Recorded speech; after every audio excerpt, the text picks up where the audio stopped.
Group 4 தேர்வு விடியல் பயணம் உள்பட தமிழக அரசின் திட்டம் குறித்த கேள்விகள். டிஎன்பிஎஸ்சி குரூப் 4 தேர்வு நேற்று முன்தினம் நடந்தது.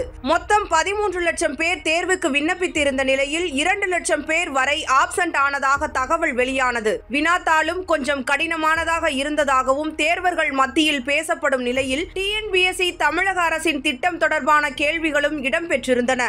அதாவது தமிழ்நாட்டில் விடியல் பயண திட்டம் எப்போது அறிமுகப்படுத்தப்பட்டது, மகளிர் உரிமை தொகை போன்ற பல்வேறு திட்டங்கள் தொடர்பான கேள்விகள் கேட்கப்பட்டிருந்ததால் எளிமையாக இருந்ததாகவும் ஒரு சிலர் கருத்து தெரிவித்துள்ளனர்.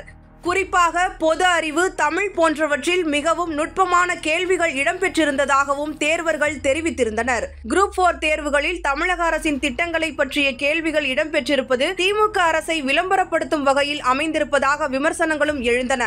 அரசின் திட்டங்கள் குறித்து டிஎன்பிஎஸ்சி தேர்வுகளில் கேட்கப்படுவது வழக்கமான ஒன்றுதான் எனவும் இதை பேசு பொருளாக்க வேண்டிய அவசியம் இல்லை எனவும் சில கல்வியாளர்கள் தெரிவித்துள்ளனர். இது தவிர தமிழ்நாடு அரசின் கனவு இல்ல திட்டம் பற்றிய கேள்வி, மகளிர் உரிமை தொகை திட்டம் பற்றிய கேள்விகளும் இடம்பெற்றிருந்தன. இல்லம் தேடி கல்வி திட்டம், விடியல் பயண திட்டம், தமிழ்நாடு சுகாதார அமைப்பு சீர்திருத்த திட்டம் சார்ந்த வினாக்கள், அகழ்வாராய்ச்சி குறித்து ஒன்றல்ல இரண்டல்ல மொத்தம் 3 வினாக்கள், இஸ்ரோ சார்ந்த ஒரு வினா, திராவிட மொழி சார்ந்த ஒரு வினா என பல கலவைகளை கொண்ட வினாத்தாளாக இது இருந்தது.